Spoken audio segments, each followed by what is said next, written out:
는요, 우리들이 가지고 있는 본능적 감정이 있지요. 이 본능적 감정을 거스리는 사람들이에요. 쉽지 않아요. 그렇죠? 내가 가지고 있는 본능을 거스려야 돼. 어떤 본능을 어떻게 거스리느냐?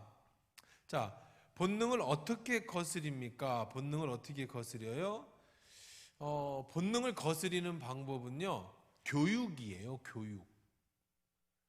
여러분 학교 다니는 것을 뭐 초등학교 나오고 중학교 나오고 고등학교 나오고 대학을 나와서 교육을 받는 것. 여러분이 수요일 날 나와서 성경 공부 오늘 말씀을 이제 출애굽기 말씀을 듣는 것, 이게 다 교육입니다. 그러니까 사람을 바꾸는 건 교육이에요. 배워야 사람이 바뀌어. 왜 그러냐면 안 배우면 내 이성이 이끄는 대로, 본능이 이끄는 대로 살게 됩니다. 그러면 많은 문제를 일으키게 되고 많은 어려움을 겪게 되죠.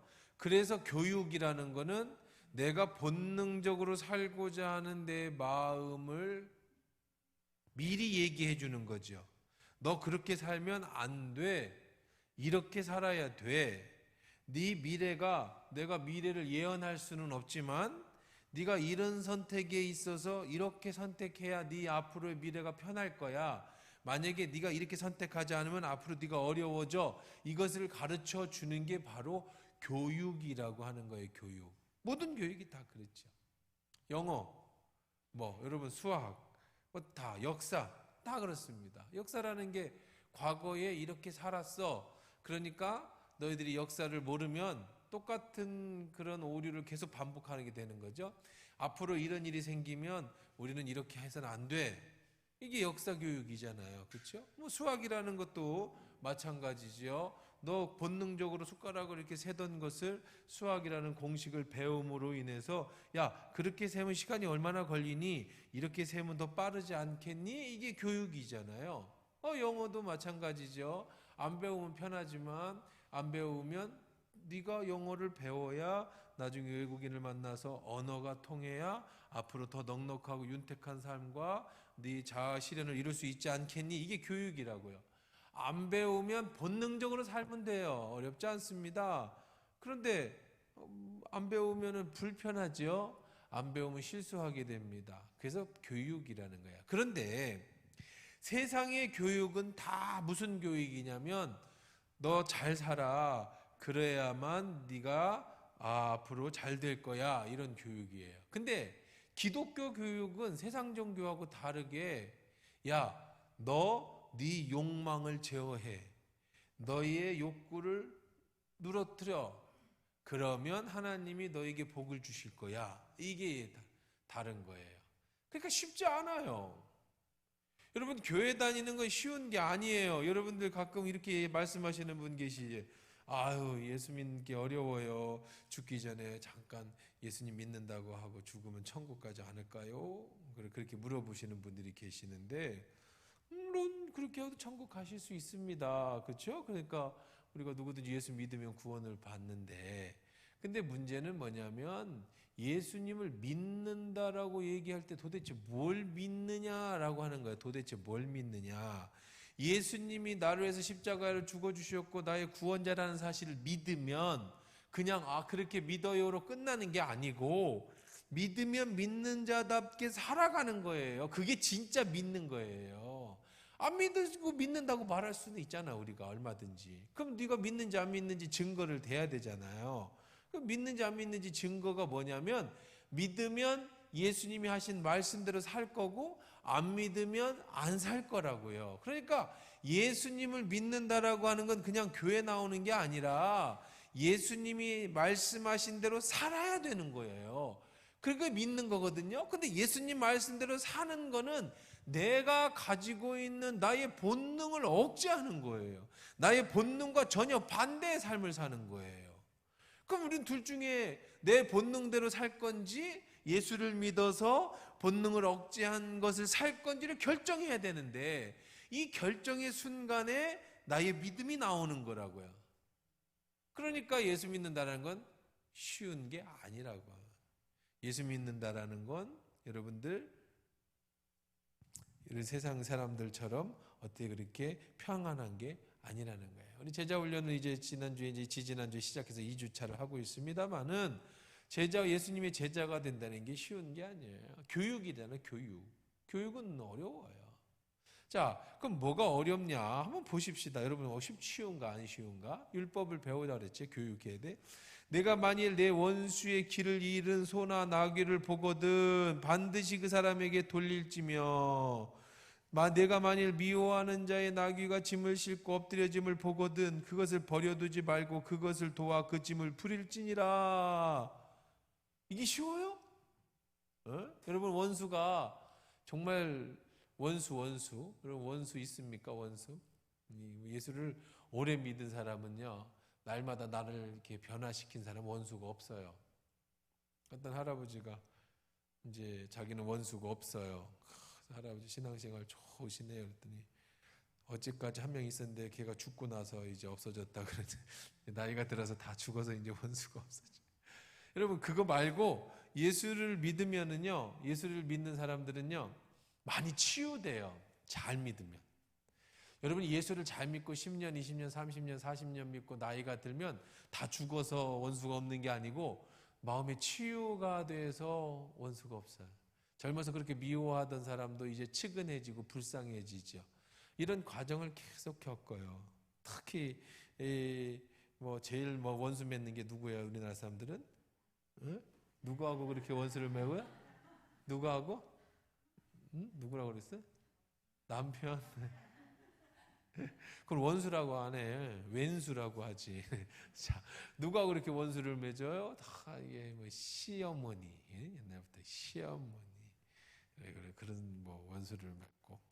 그래서 막 옛날에 시집살이 참 많이 당했잖아요. 그래서 우리 어렸을 때는 정말 원수는 다 시어머니였지. 맨날 눈물로 기도하는 거 다 시집살이 하면서 그렇게 눈물로 기도하는 그런 거였습니다만은, 그런데 이제 옛날에는 그렇게 믿고 정말 나한테 그렇게 해를 끼치거나 혹은 여러분 어떤 사기를 당했거나 나에게 어떻게 내적으로 나를 힘들게 했거나 많이 있잖아요, 원수가. 근데 예수를 오래 믿으면 이제 그것이 하나둘씩 치유가 되면 나중에는 어떻게 변화되냐면 이렇게 변화되는 거야. 그럴 수도 있지. 이해하고 이게 넉넉해지는 걸로 변화가 됩니다. 그러니까 여러분 마음에 이제 이렇게 생각하시면 돼요. 사람마다 다 이제 어떤 어려움을 겪는 문제가 많이 있을 수는 있었겠지만, 다 다르겠지만, 내가 예수님을 한 30년 믿었는데 아직도 내가 미워하는 사람이 내 마음에 있다. 그러면 정말 조금 문제가 있는 거예요, 나한테. 물론 이렇게 매일 봐야 되는 원수가 남편이다. 그러면 진짜로 힘들겠지. 그렇죠? 근데 이제 그런 거 아니고 정말 어떤 세상 말로 그냥 원수라고 하는 사람이 내 마음에 아직도 미운 사람이 있으면 아직도 내게 뭐가 있는 거예요? 문제가 좀 있는 거예요. 지금 치유받아야 됩니다. 자, 그런데 이제 그런 사람이 아니더라도 우리가 원수에서 누가 길을 잃었어요. 원수의 길 잃은 소나 나귀를 봤어요. 그러면은 이거 내 원수네 집, 내가 싫어하는, 나를 미워하는 그 집 소네? 그 집 나귀네? 그러면은 우리는 여기서 두 가지 결정을 해야 됩니다. 뭐와 뭐를 결정해야 돼? 못 본 척하고 지나가. 아니면 엉덩짝 한 대 탁 때려서 더 멀리 못 찾게. 아니면 그걸 끌어다가 그 집에 데려다 줘야 돼요. 이 둘 중에 하나인데, 그런데 율법이라고 하는 것이 들어가면 좀 달라져요. 왜냐하면 내 감정은 엉덩짝을 쳐서 내보내는 게 내 감정이지만 여기에 누가 개입을 해버리냐면 하나님이 개입을 해버려. 법이 개입을 해버려. 너 끌어다가 그 집에 갖다 줘. 이게 내가 너한테 정하는 법이야. 그러면 내 감정하고 싫어도 하나님 때문에 어쩔 수 없이, 율법이기 때문에 어쩔 수 없이 어떻게 해야 돼요? 데려다가 줘야 되는 거예요. 이거는 절대 마음이 우러나서 하는 게 아니에요. 이건 율법이기 때문에 하는 거예요. 제가 오늘도 그런 생각을 했어요. 길을 가다가 길을 걷는데 펄한 게 보여서 돈인가? 이렇게 봤더니 아니야. 근데 가만히 생각을 해보니까 옛날에 제가 돈을 참 많이 주셨어요. 응? 많이도 잊어버리기도 했지만, 근데 잊어버린 것보다는 주는 게 더 많았던 것 같아요. 땅을 보고 다녔나? 하여간 돈은 제가 한 10년, 15년 전까지 해도 많이 주셨는데, 최근에 돈 주신 기억이 없어요? 왜 그런가 생각을 해보니까, 현금들을 안 갖고 다니잖아. 이렇게 해서 뭐 끈에다가 흘리고 지갑기 끈에다가 흘리는데 현금들을 안 갖고 다니니까 돈 주실 기회가 없는 거야. 두 번째는 야, 그래서 속으로 생각해서 진짜 저게 10,000원짜리면 저거 주스면 안 돼. 주워서 꼭 어떻게 해야 돼? 지금은 경찰서 갖다 줘야 돼. 옛날 생각하고 가지면 안 돼. 왜냐하면 CCTV가 다 있어서 주운 것도 가지면 이제는 문제가 되는 거예요. 저 옛날에 명동에 돈 밖으로, 달러 밖으로 간 일이 있었어요. 리더 캠프 때문에. 갔는지 뭐 때문에 이제 잘 기억은 안 나는데 하여간 뭐 달러 밖으로 간 일이 있었어요. 명동에. 오래된 얘기죠. 한 10년 됐을까? 지금이야 뭐 은행에서 쉽게 바꾸고 뭐 환율 좋지만 요즘은 뭐 인터넷 환율이 좋아서 90%막 이렇게 우대해주고 그러지만 옛날에는 은행에서 바꾸는 돈하고 명동 환전소에서 받는 환전 금액이 달랐어요. 우리 리더 캠프 같은 데 가면은 몇 천만 원씩 바꿔갖고 가야 되니까. 그래서 이제 갔는데 돈을 바꿔서 돈을 받아가지고 봉투 이렇게 싸놨어요. 은행 가면 봉투 싸놓잖아요. 그래서 두꺼운 봉투잖아요. 봉투에서 돈을 넣으려고 탁 열어보니까 그 안에 돈이 들어있는 거예요. 그러니까 누가 환전을 하려고 이 봉투를 가지고 와서 돈을 꺼내고 환전을 했는데 덜 꺼냈나 봐. 그리고 빈 봉투라고 생각하고 그냥 옆에다가 놓은 거지, 재활용하라고. 근데 내가 그것을 다시 쓰려고 보니까 달러가 100달러짜리 이렇게 들어있어요. 그래서 순간, 나도 목사인데 순간 이게 뭐지? 이야 라고 하는 말과 동시에 내 감정의 문제가 아니라 내 머리를 딱 때리는 게 있어요. CCTV.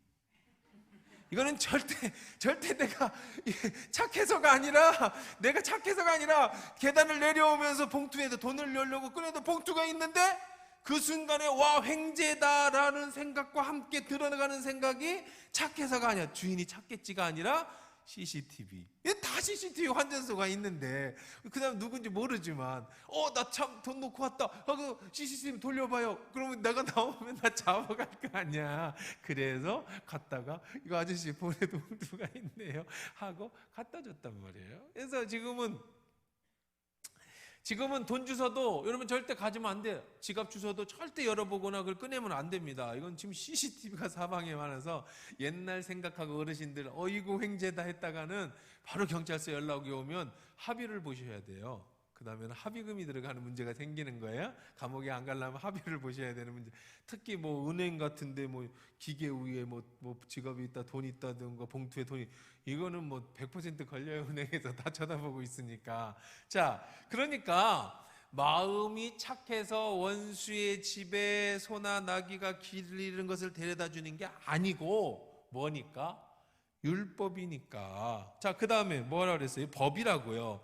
그 다음에 만일 미워하는 자의 나귀가 짐을 싣고 엎드려짐을 보거든. 이제 나귀가 이제 짐을 너무 많이 실었어. 과적이요, 과적. 그래서 이게 나귀 뒤에다가 짐을, 과적을 싣고 가는데 너무 무거우니까 나귀가 엎어졌어. 근데 이 짐이 많이 실어서 엎어진 나귀 스스로 못 일어나잖아요. 그렇다고 짐을 내리고 다시 그 짐을 들어서 얹으려면 혼자서 할 수 있는 게 아니잖아요. 그러니까 나귀를 일으켜 세워야져야 되는데 원수가 이렇게 나귀를 짐을 부리고 가는데 푹 넘어지는 걸 봤어. 그러면 겉에서 잘 됐다 이놈 새끼, 너 고생 좀 해라. 그거 저 나귀 다리나 좀 부러졌으면 좋겠다. 아이고 그렇게 꼴 좋다. 속으로는 그럴망정 가서 어떻게 해줘라?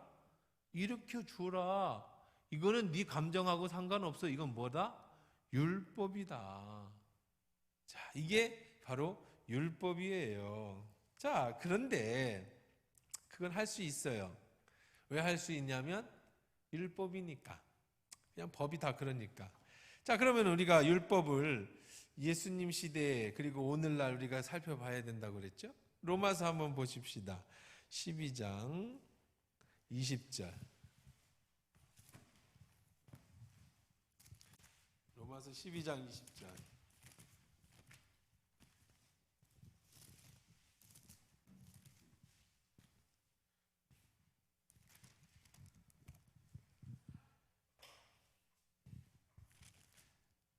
같이 한번 읽어보십시다. 시작.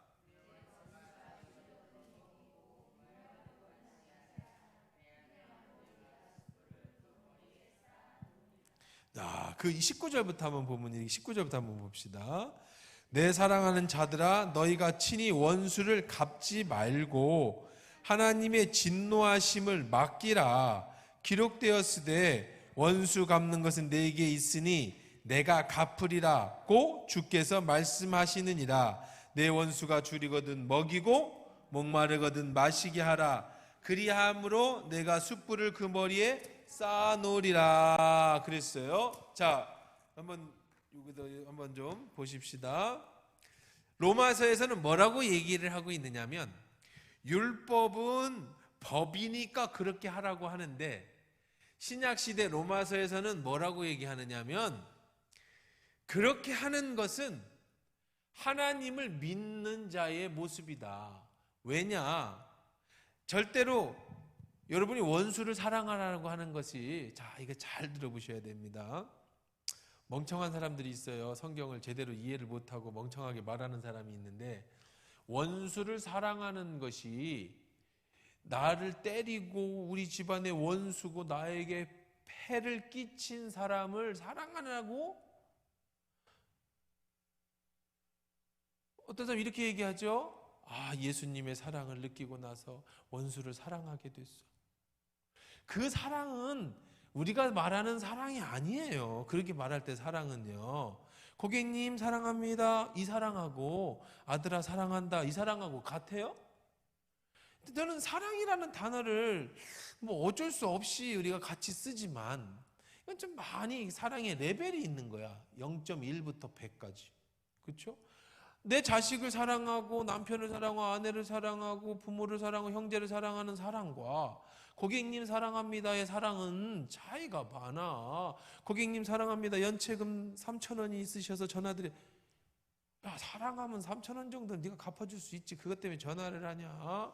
그러면 그냥 아가씨가 좀 갚아줘. 그러면 고객님 이러시면 안 됩니다. 이러면 사랑한다며 돈 좀 갚아달라는데 뭐가, 그 사랑하고 그 사랑은 다르잖아요. 원수를 사랑할 때 그 사랑은요, 여러분 뭐 애틋한 감정적 사랑을 얘기하는 게 아니에요. 원수를 사랑하면은 그거는 정신병자지, 정신병자.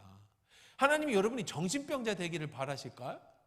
여러분의 감정까지도 다 뒤바뀌는 뭐 그런 사랑을 말하실까요? 진짜 여러분 원수를 보면서 막 사랑하는 감정이 느끼면 그건 정신병원에 가셔야 돼요. 아니면 원수가 아니든지. 진짜 우리 어머니 아버지 해를 끼치고 내 돈을 다 뺏어가고 우리 집안을 이렇게 파멸로 익혔는데 막 사랑의 감정이 들어? 그래서 왜 들었어? 예수님이 사랑하라고 그래서 사랑한 감정이 들어. 그거 아니라고요. 손양원 목사님이 자기 아들을 죽인 공산당을 자기 양아들로 삼은 건 아들에 대한 애틋한 사랑이 그 공산당을 보면서 느낀 게 아니에요. 그런 사랑을 느끼는 거는 그건 정신병이에요. 그러면 우리 보고 하나님이 정신병자가 되라는 얘기는 아니잖아. 아무리 하나님이 우리가 사랑하라고 했다고 해서 우리 감정까지 그렇게, 그렇지 않습니다. 신약에서의 사랑은 그게 아니에요. 율법이니까 하는 것도 아니에요.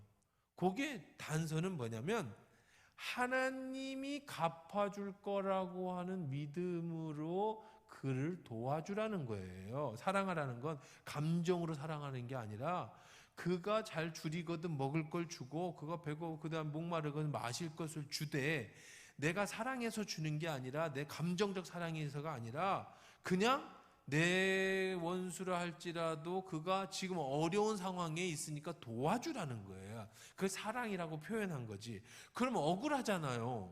안 억울해요? 여러분은 예수님의 사랑이라서 뭐 다 안 억울합니까? 오른뺨 때리면 왼뺨 돌려대는 거예요? 예수님의 사랑이라서 거둬달라면 속옷 주는 거예요? 그렇지 않아요. 근데 왜 주라고 그래요?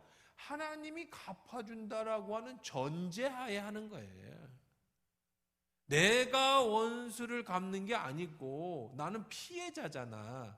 피해자가 뭘 사랑을 해? 피해받은 사람이 피해 보상을 받아야지. 근데 누가 보상해 줄 거라고? 하나님이 보상해 줄 거라고.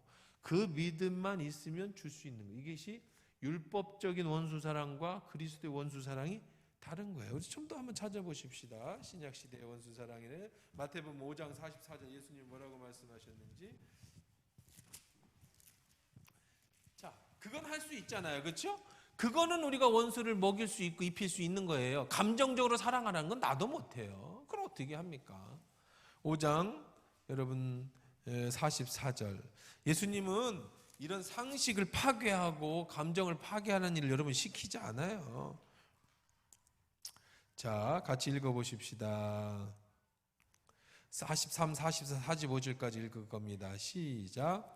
또 내 이웃을 사랑하고 내 원수를 미워하라 하였다는 것을 너희가 들었으나 나는 너희에게 이르노니 너희 원수를 사랑하며 너희를 박해하는 자를 위하여 기도하라. 자, 여기까지만 봐봐요. 예수님 이렇게 얘기했어요. 원수를 사랑해라. 너를 박해하는 자를 위해서 기도하라. 여러분 어떻게 기도합니까? 나를 박해한 사람을 위해서 어떻게 기도합니까? 원수를 어떻게 사랑합니까? 자, 여러분은 정신병자를 만들려고 하는 게 아니라고 말씀드렸어요. 자, 그럼 보세요.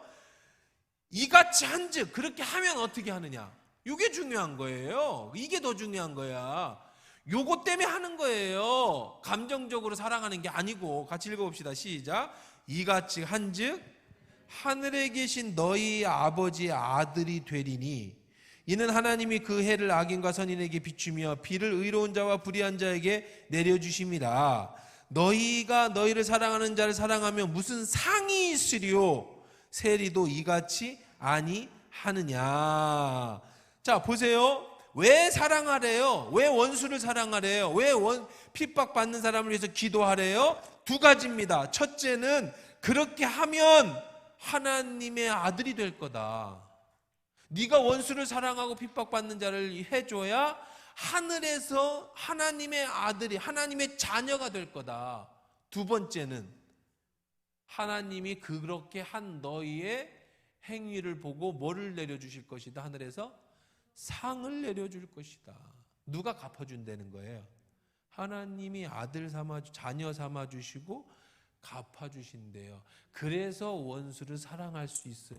그래서 원수를 이해할 수 있어요. 그래서 원수를 에게 행할 수 있는 거죠. 그냥 감정, 예수님이 나를 위해서 죽어주셨으니 나도 원수를 사랑해. 어떻게 그렇게 해요? 그건 못하는 겁니다. 절대 하나님 못하는 거 안 시켜요. 상식적인 일을 하나님 시키시지 상식 밖의 일은 절대 안 시켜요. 그러니까 여러분들 원수는 아무도 못 사랑해요. 저도 못 사랑하고 여러분도 못 사랑하는 거예요. 어떻게 사랑합니까? 그런데 사랑할 수 있는 방법이 하나가 있어요. 하나님이 갚아주실 거라는 믿음. 그분이 나에게 상 주실 거라는 믿음이 있으면, 그래, 내가 10개를 이해했더니 하나님 100개를 주시면 90개 남잖아. 그럼 내가 기꺼이 10개 포기할 수 있는 거잖아요. 더 많이 채워주실 거라는. 또 봅시다. 이게 성경이 참 이 원수 사랑의 데살로니가전서 5장 4절. 데살로니가전서 5장 4절.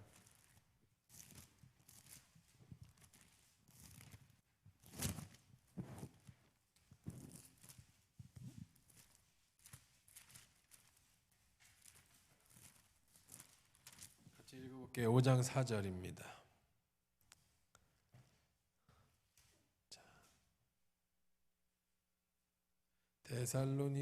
데살로니가전서 5장 4절 같이 한번 읽어봅시다. 시작. 형제들아 너희는 어둠에 있지 아니하매 그날이 도둑같이 너희에게 임하지 못하리니.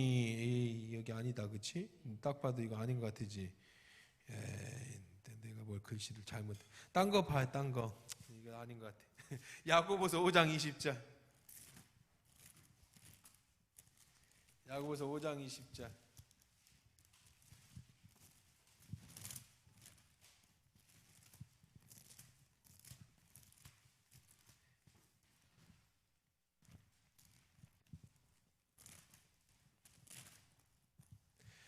같이 읽어봅시다. 자, 같이 읽어볼게요. 시작.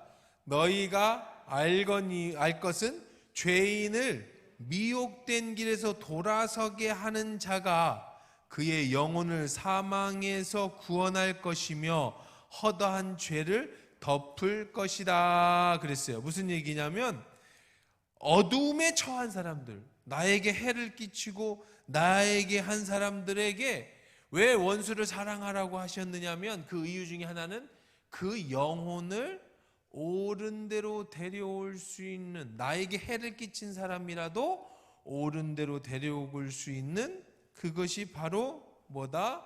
원수를 사랑하게 하는 가장 좋은 것이다. 그 외에도 누가복음 6장 29절, 마태복음 28, 19절, 마가복음 16장 15절 다 있는데 어쨌든 그냥 다 그런 하고, 자, 그다음에 6절부터 9절까지 말씀 한번 봅니다. 자, 원수 사랑은 그렇게 했습니다. 자, 너는 가난한 자의 송사라고 정의를 굽게 하지 말며. 자, 하나님이 재판관이라는 거예요. 무죄한 자를 죽이지 마라. 하나님이 의롭다. 이건 했습니다. 그렇죠? 8절. 너는 뇌물을 받지 말라. 뇌물은 밝은 자의 눈을 어둡게 하고 의로운 자의 말을 돈 받고 눈이 어두워지면 네 받은 돈 몇 푼 되지도 않는데 하나님이 그거에 대해서 심판하신다. 그러니 뇌물을 받지 마라. 이런 얘기도 있습니다. 그 다음에 우리 이방 납치하지 말라는 얘기는 21절에서 했습니다. 자, 새로운 주제로 넘어갑시다.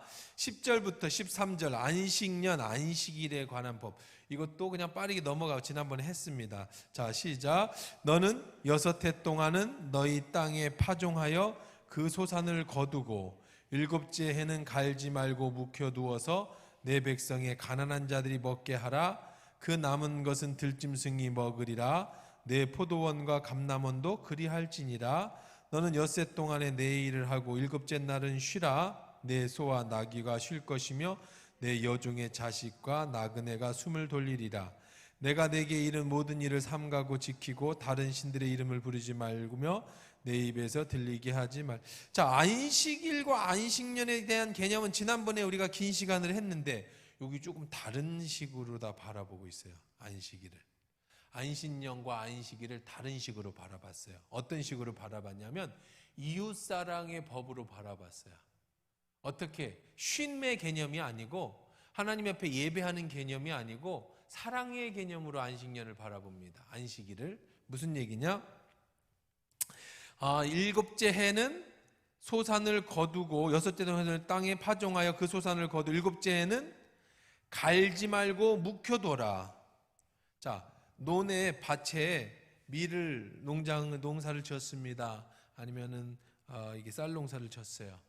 그러면 6년 농사를 지고 7년째는 밭 깔지 말고 씨를 뿌리지 말래. 그러면 어떻게 될까요? 그러면 어떻게 되게요? 1번 농사 안 졌으니까 풀 잡초만 난다. 2번 그래도 어느 정도 씨도 안 뿌리고 갈지도 않아도 밀과 보리가 자란다. 3번 모른다. 귀찮으니까. 자, 모른다. 자, 1번 잡초만 난다. 2번 어느 정도 자란다. 3번 모른다. 에? 잡초만 난다. 네. 여러분 잡초도 나는데 나와요. 많이 나와요. 옛날에 그러니까 20년 전에죠. 20년 전에 우리 교회가 여기 서 있을 때 옆에가 논이었어요. 옆에가 맹꽁이가 살았어. 맹꽁이가 맹꽁 그래가지고 나중에 시청인가 거기서 나와가지고 맹꽁이 잡아갔어. 이거 잡아다 어디로 갔냐면 저 평화동에 있는 그 맹꽁이 저기가 있어요. 저수지. 평화동 어디요 교도소 가다 보면은 큰 저수지 하나 있잖아요. 그쪽에다가 옮겨갔어. 이사 갔어. 그 천연기념물이라 맹꽁이 잡. 그래서 밤마다 맹꽁 그랬다고요. 그래서 이제 원래 여기도 논이었어요. 여기도 논 다 논이었어요. 논 한복판에 교회가 딱 세워졌다고요. 그러면 이제 땅을 팔았으니까 여기 농사를 못 졌어요. 그래서 안 졌는데 신기하게 그 가을에 벼가 자랐어. 그래서 그때 배웠어요. 씨 안 뿌리고 안 갈아도 떨어진 벽씨가 다시 자라는구나. 많이는 안 자라겠죠. 한 3분의 1? 그래도 제법. 그래서 수확해 갖고 갔어요. 뿌리도 않았는데. 그 정도로 자라. 자, 성경은 그걸 알고 있어요. 그래서 7년 되는 해에는 이 땅을 쉬게 해줘요. 땅을 쉬게 해줘요. 땅을 쉬게 해주는 것도 쉬게 해주는 거지만, 이번에도 뭐 우리 이재학 집사님 그 밀농장, 거기도 구경 갔는데, 최근에. 여기 보면, 이제, 지금 모내기를 안 했잖아요, 아직. 그리고 이제 지난 가을 추수를 하고, 그러면 이제 이모작을 하면 밀과 보리를 심기도 하는데, 그 외에도 이제 소 먹이는 그런 그라스 계통의 풀도 심어서 배 가지고 소도 먹이지만, 또 어떤 데 보니까 꽃이 피는 꽃밭이더라고. 꽃밭. 보라색 꽃이 펴요. 그래서 저건 뭐예요? 그랬더니 저건 그냥 잡초래요. 근데 잡초를 뿌렸대요. 씨를 뿌렸대, 일부러. 잡초 씨를 왜 일부러 뿌려요? 나라에서 보조금을 나온대. 잡초 그 씨를 뿌린 보조금. 왜요? 그랬더니 저거를 갈아 엎으면 그게 거름이, 천연 거름이 된다는 거예요. 뭐 그런 종류의 잡초겠지요, 우리가 보기에는. 그러니까 이거를 갈아 엎으면 이게 잡초가 갈아 엎을 때 천연 비료가 돼서 이건 좀 좋은 천연 뭐라 그래, 그 유기농 농산물이 되는 거죠. 그러니까 7년째 되는 해에 곡식을 거두지 않고 8년째 거두면 다시 1년간 쉬었던 땅이 다시 지력을 얻는 것도 되고, 더 중요한 거는 이 자란 것은 주인이 건들면 안 돼. 누가 먹느냐면 지난번에 이삭죽기처럼 가난한 사람들이, 고아와 과부가 와서 그 밭은 들어가서 거둘 수 있어. 다른 밭은 손이 뻗는 데서 손을 훑어서 가져갈 수 있어요. 손 뻗는 데까지만. 그리고 추수가 끝난 데 들어가서 이삭을 주술 수는 있어요. 추수한 거는 절대 떨어진 건 줍지 않는 것이 이삭죽기라 법이라 그랬죠, 율법이. 그런데 이 밭은 들어갈 수 있어요. 주인 허락 없이, 가난한 사람은. 자, 그래서 여기 보면 그때에 백성이 가난한 자들이 먹게 해라. 남은 건 들짐승이 먹게 해라. 여기 또 재미난 표현이 있습니다. 우리는 하나님 그러면은 하나님이 우리 인간들의 하나님으로만 생각하시죠. 근데 하나님은요, 우리 인간만 관심이 있지 않으세요. 자연에도 관심이 있으세요. 그래서 생육하고 번성하고 땅에 충만하라고 인간에게 우리에게 약속을 하시면서 다스리고 지키라고 말씀하셔요. 뭐를 다스리는 거예요? 뭘 보호하는 거예요? 하나님이 만드신 자연을 다스릴 책임이 우리에게 있어요. 파괴시키면 안 돼. 그래서 참 저도 죄송하지만, 내가 그렇게 안 하면서 죄송하지만, 우리 교회 되도록이면은 우리가 일회용 컵을 쓰지 말자. 그러면 안 쓰면 다 설거지 누가 해야 돼? 여러분 먹고 갖다 놓으면 되지. 막 그냥 설탕물까지 막 타먹고 그냥 놓으면 되는데, 그거 누군가가 다 닦아야 되는 일이에요. 일회용 컵은 좋지요. 그냥 먹고 버리면 되잖아. 그런데 이 나무로다가 만든단 말이에요. 자연이 파괴되죠. 그래서 건강에도 안 좋고, 그 옆에 얇은 비닐을 물 새지 말라고 이렇게 코팅을 해요. 그걸 100도씩 뜯는 나면 여기에서 DDT 성분이 나온대, 종이컵에서. DDT가 뭐냐면 옛날에 월남전에서 다 죽이던 거 있잖아요. 고엽제. 그 성분이 거기서 나온대요. 그 비닐 안에서. 얇은 비닐, 정말 얇은 비닐을 코팅을 하는 거다. 물 새지 말라고. 이 종이에다가. 그러면 거기 뜨거운 물을 부으면 그게 나온다는 거야. 건강에도 나쁘지만 이게 자연을 파괴하고, 이 미세 플라스틱, 참 우리가 일회용 이 컵들이나 플라스틱들이 이 자연을 얼마나 파괴하는지, 그런 다큐멘터리 같은 데서 보면, 우리가 먹는 생선 이런 것들 중에 이 바다로 흘러간 미세 플라스틱들이, 그러니까 플라스틱들이 막 흘러가서 파도에 쓸리면 막 잘게 부서질 거 아니에요? 그게 부서지다 막 부서지면 자연 분해되는 게 아니고, 화합물질은 가장 작은 미세 플라스틱으로 남는데, 이거를 작은 물고기들이 먹는다고. 그걸 큰 물고기가 먹고 또 먹으면, 그것이 안 없어지면, 우리 사람이 생선을 구워 먹으면 우리 몸속에 미세 플라스틱이 들어가서 혈관을 타고 돌다가 뜨건 신장이든 어떤 기관을 막고 거기에 염증을 일으키고 이게 좋은 게 아니라고. 그래서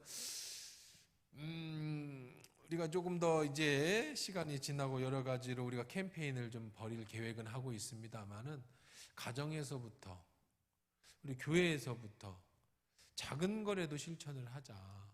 이제 좀 하여간 하나님은 우리 인간에게만 관심이 있지 않으세요. 들짐승에게도 관심이 있으세요. 그래서 여기 뭐라고 말씀하고 계시냐면 내 백성이 가난한 자들이 먹게 하고 그 남은 것은 누가 먹으리라? 들짐승들도 먹게 해줘라. 야, 니들 다 먹으면 어떡해? 다 잡아먹으면 되겠니? 들짐승도 먹어야지. 내 포도원과 감람원도 그러할지니라. 포도밭은 더 그렇죠. 감람나무 밭은 더 그렇죠. 포도밭은 뭐 매년 심는 게 아니잖아요. 그렇죠? 그럼 올해 따먹고 7년째 되는 해에는 그냥 달린 채 두어라. 그러면 가난한 사람들이 따먹고 새도 먹고. 그래서 우리나라에서 옛날에 까치밥이라고 그래가지고 안 따잖아요. 그게 좀 너그러운 마음이에요. 우리 한국 사람들 옛날 우리 선조들의 너그러운 마음이잖아. 까치도 먹어야지 추운데 까치가 먹을 수 있게끔 해주는 그런 마음, 너그러워 여유 있는 마음. 이건 참 여유에서 나오는 겁니다. 그러니까 또 너는 엿새 동안 내 일을 하고 일곱째 날은 쉬라. 이거는 이제 안식일입니다. 안식년을 했습니다.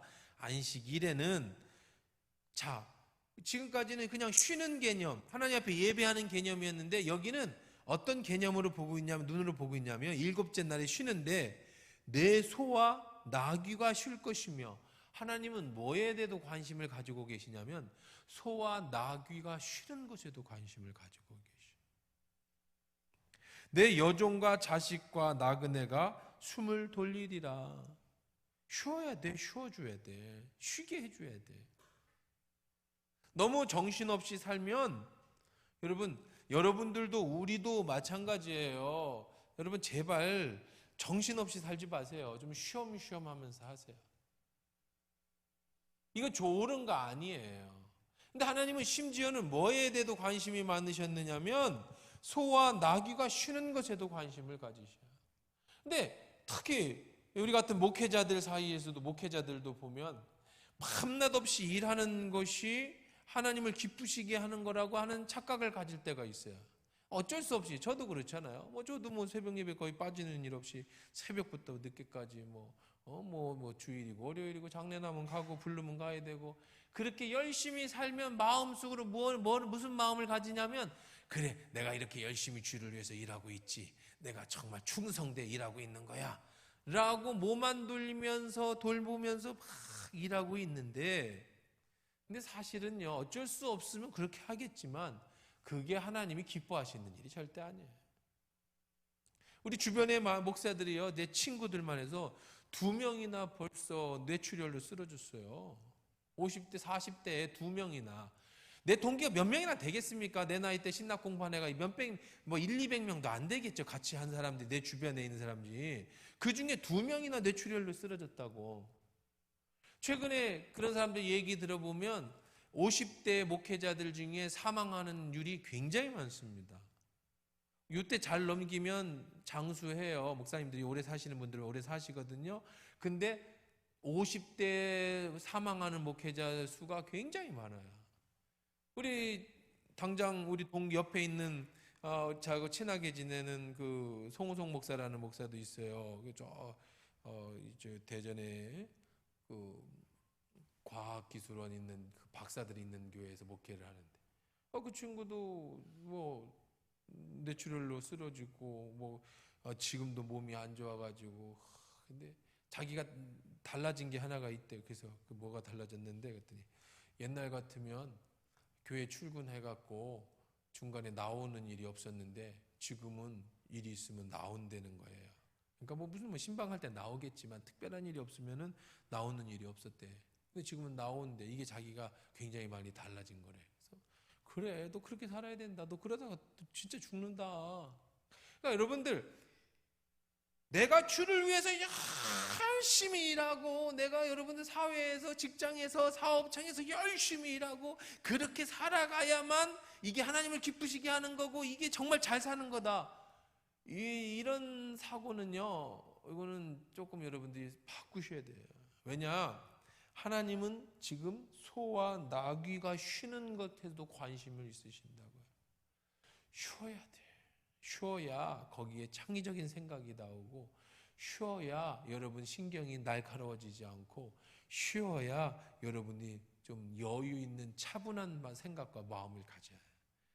안 쉬면 날카로워지고, 안 쉬면 실수하기 쉽고, 안 쉬면 한순간에 확 가버리는 수가 생긴다. 그러니까 하나님이 나귀와 소에게도 관심을 가지시는데, 여종의 자식과 나그네가 숨을 돌리게 해라.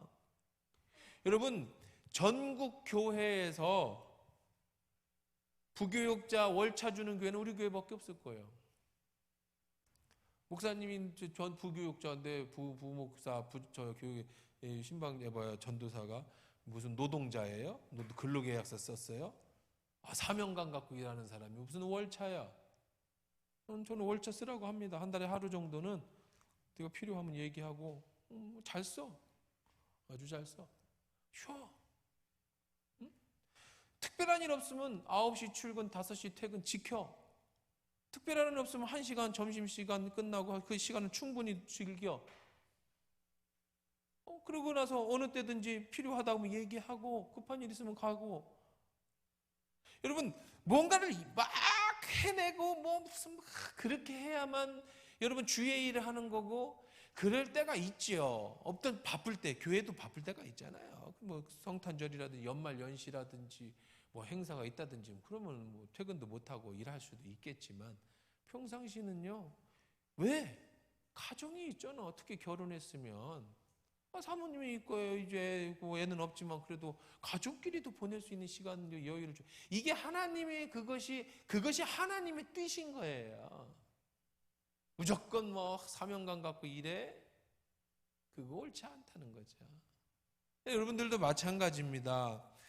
여러분의 생각과 마음 속에서 어떤 그냥 그렇다고 해서 모든 것이 마음대로 쉬고 그러지 않아요. 우리는요, 기본적으로는요. 하나님은 뭐에도 관심이 있으시다고요? 소와 나귀와 여종과 자식과 나그네가 숨을 돌리게 하는 것에도 관심이 있으시다고요. 여러분들, 여러분만이 아니라 여러분 주변 사람들에게도 너무 스트러글하게 끌어가는 것. 여러분이 혹시라도 직장을 해서라든지 상사라든지 아니면 여러분이 사업을 하시는 분이 계실지 안 계실지는 모르겠지만, 그렇게 너무 빽빽하게 구는 건 하나님이 원하시는 게 아니다.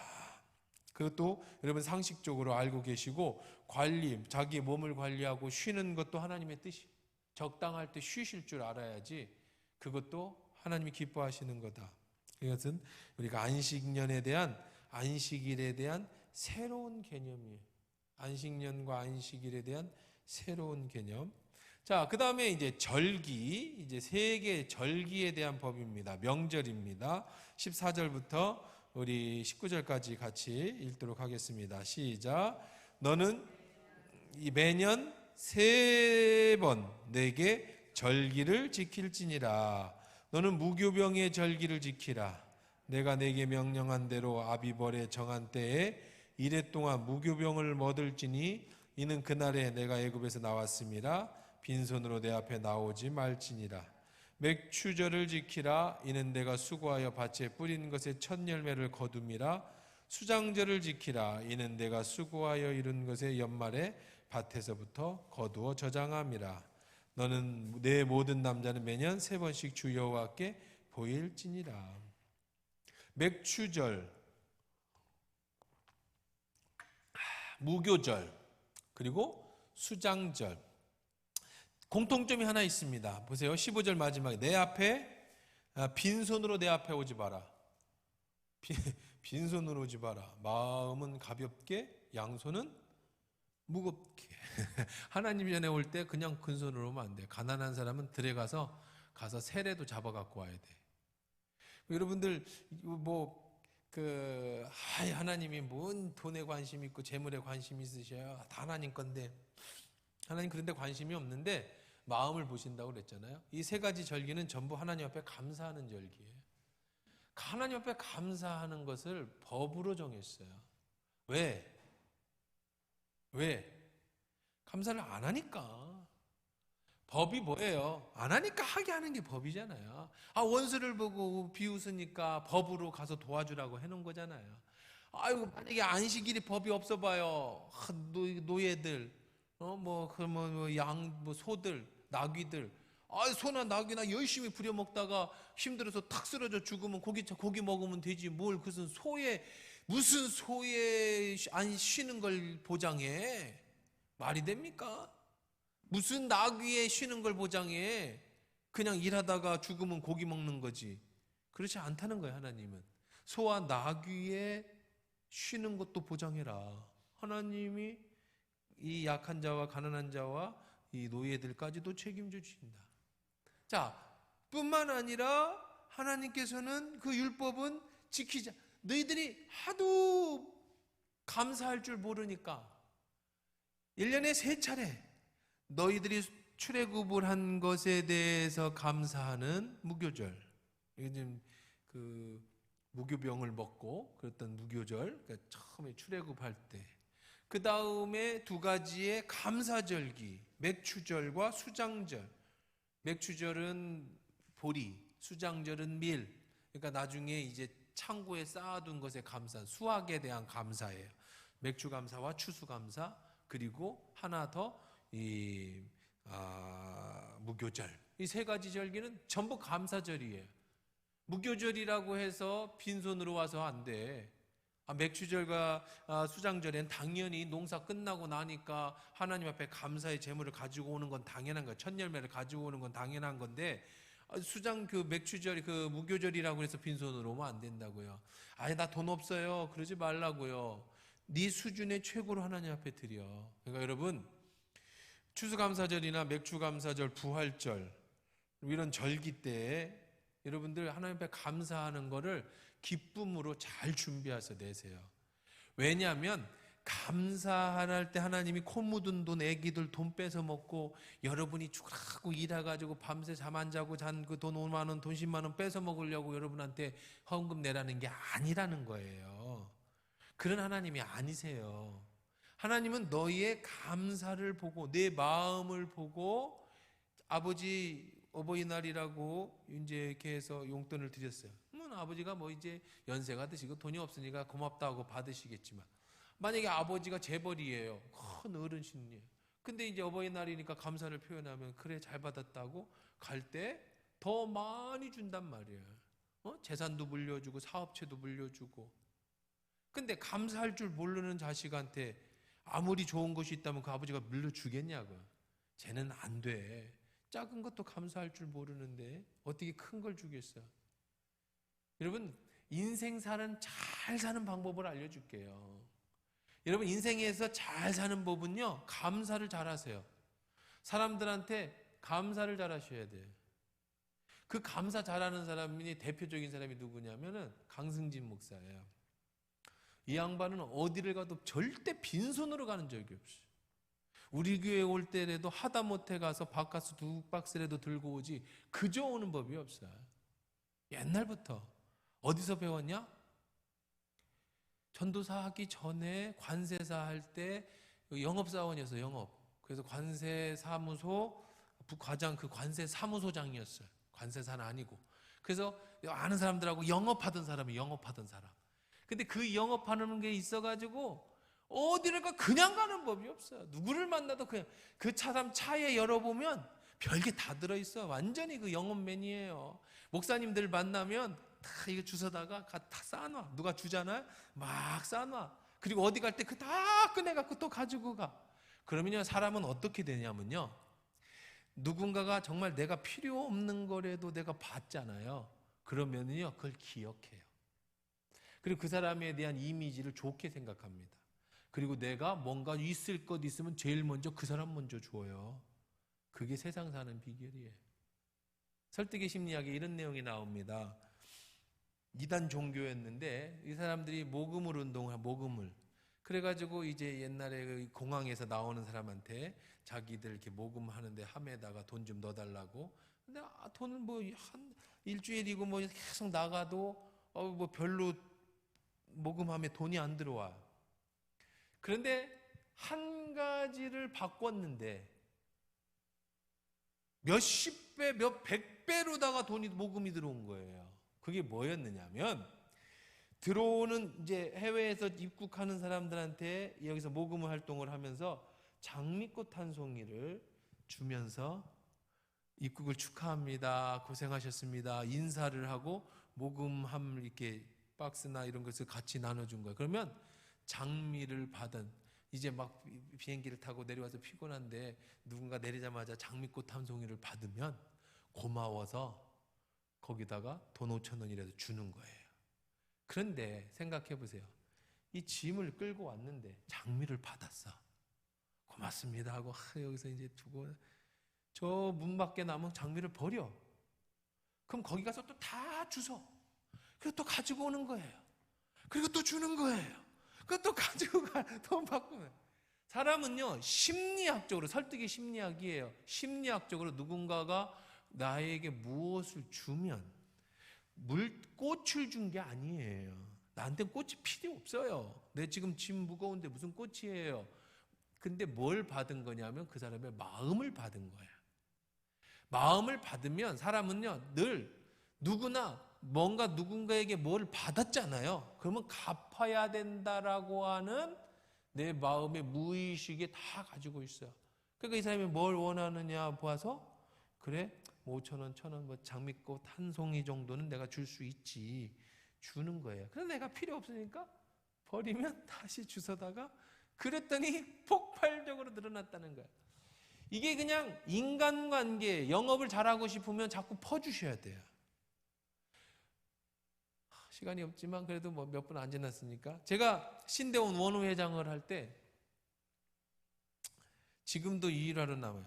95%의 원후회비를 걷었어요. 학생회비를 걷었다고. 그 전 기수는 20, 30%도 안 냈어요. 이건 의무가 아니에요. 어떻게 해서 95%의 원후회비를 걷었느냐? 지금도 만난 사람들 보면 그런 얘기를 가끔씩 해요. 이 방법을 썼어. 학생회의 주간 예배라든지 학생회 캠프, MT를 간다든지 할 때 선물을 주는 거예요. 선물을. 그런데 우리들이 생각하기에는요 이렇게 생각합니다. 사람들은 원후회비 낸 사람은 선물을 주고 원후회비 안 낸 사람은 안 줘. 왜? 너 돈도 안 내고 받아가. 넌 냈으니까 네가 낸 것만큼 가져가는 거지 라고 생각을 하는데 그걸 돌려봐서 보시면요 요 신학생들은 다 그래도 기본적으로 교회 전도사들이야. 내가 원후회비를 안 냈는데 선물을 받았어. 그 사람은요 원후회비 냅니다. 손 낯뜨거워서 내. 근데 이 선물은 사실 뭐 5천 원, 만 원도 안 돼. 원후회비는 10만 원 가까이 되는 거고. 그래, 그래 나 없어 못 내. 나 가난한 사서 있잖아요. 2번, 3번 받으면 웬만한 강심장 아니고는 안 낼 수가 없어. 어떻게 돈 안 내고 3번씩 받아요? 사람은 그럴 수가 없어. 그러니까 95% 내는 거야. 내면 네가 가져간 건 30%도 안 돼. 70% 남았잖아. 그거 갖고 활동하고도 얼마든지 남아. 근데 사람들은 옹졸해. 야, 너네 배웠는데 왜 네가 선물 받아가냐? 차라리 더 좋은 걸 해서 낸 사람만 내면은 사람들이 받고 싶어서 돼. 누가 그거 받고 싶다고 원회비를 내? 그런 사람이 어디 있어요? 근데 사람은 거기까지만 생각해. 감사는 그런 거예요. 사람한테도 하나님께도 내 마음을 감사로 표현할 때 하나님은 그것을 감동하시고 기뻐하시면 하나님으로부터 수십 배를 내려오는데 참 저는 여러분들도 분명히 말씀을 드립니다마는 누가 헌금을 얼마를 냈고 그런 거 관심 없어. 보지도 않아요. 연말 정산 뗄 때나 내가 이렇게 띄워주고 마지막 연말 보고 받을 때만 보지 평상시에 누가 11조를 냈는지 감사헌금을 냈는지 그건 별 관심이 없어요. 매주 헌금 보고서를 받으면 전에 전체 그거구나 그렇게 해서 사인하지 전 누가 11조를 내는지 안 내는지 뭐 그거에 별 관심이 없어요. 그러나 물론 때로는 어떤 때는 여러분의 신앙 관심이 있어서 한번 봐야 될 때도 있으면 한 번씩은 점검해 보지만 평상시에 1년에 몇 차례 안 됩니다. 그런데요, 중요한 것이 있습니다. 11조를 잘 내시는데 감사헌금 내는 거 보면 5,000원 내시는 분, 10,000원 내는 분들이 있어요. 근데 그러면 돈 없으면 10,000원이 큰 돈이죠, 목사님. 맞아요. 10,000원이 큰데 11조를 30만 원, 40만 원, 50만 원씩 내시는 분이 감사헌금 10,000원 내는 거는 큰 돈이 아니에요. 감사헌금을 많이 내라는 얘기가 절대로 아니에요. 우리는 그 감사라는 개념을 잘 모른다는 거야. 11조는 의무로 내야 되는 거니까 낸다고 생각을 하는데 감사헌금은 굉장히 의외로 사람들이 5,000원짜리 어디서 받고 오는지는 모르겠어요. 요즘 5,000원짜리 찾기도 힘든데 그 5,000원을 내는 사람들이 있더라고. 10,000원을 내는 사람들이 있더라고. 그래서 그 심리가 뭘까? 여러분들 하나님 앞에 드리는 것에 대해서는 여러분 인색하지 마십시오. 오늘 왜 세 개의 절기를 얘기를 했느냐? 무교절이나 맥주절이나 여러분 수장절이나 여기 보면 뭐예요? 너 빈손으로 내 앞에 나오지 마라. 하나님은 그들이 가지고 오는 재물을 받기를 원하시는 게 아니야. 그들의 마음을 보고 그들에게 더 큰 축복을 주시기를 원하시는 아버지의 마음인 거죠. 그래서 축복도 법으로 정해놨어요. 빈손으로 보여주면 안 돼. 자, 오늘 말씀 여기까지 맺고 우리 총 정리를 한번 그렇게 해보도록 그렇게 하겠습니다.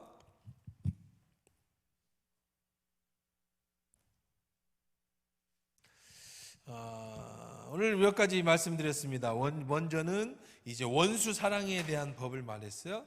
원수는 율법은 뭐였느냐면 이것은 법이니까 지켜라였어요. 그러나 예수님 시대에는요, 바울이든지 예수님이시든지 내 원수를 사랑할 수 있는 근거는 그를 사랑하기 때문도 아니고 그것이 법이기 때문도 아니고 네가 원수에게 축복해 줌으로 원수에게 그 내 마음을 두고 행함으로 하나님이 대신 원한을 갚아주고 그 머리에 숯을 쌓아주는 거다. 머리에 숯을 쌓는다는 건 두 가지 의미가 있는데 머리에 숯 얹으면 죽죠. 사람이. 하나님이 그렇게 해주신다는 거예요. 원수의 머리에 숯을 얹어준다는 거 얼마나 뜨겁겠어요. 또 하나는 다른 신학자들의 표현은 여자들이 옛날 칠거지약 중에 하나가 뭐였느냐. 우리나라 조선시대 칠거지약 중에 하나가 불을 꺼트리는 거예요. 가마솥에 불을 떼려면 계속 불을 남겨놓고 있었잖아요. 이스라엘 백성도 마찬가지예요. 매일 떡을 쪄 먹어야 되는데 숯불을 꺼트리면 안 되는데 그러면 꺼트리면 어떻게 해야 되냐면 옆집 가서 숯을 얻어와야 돼.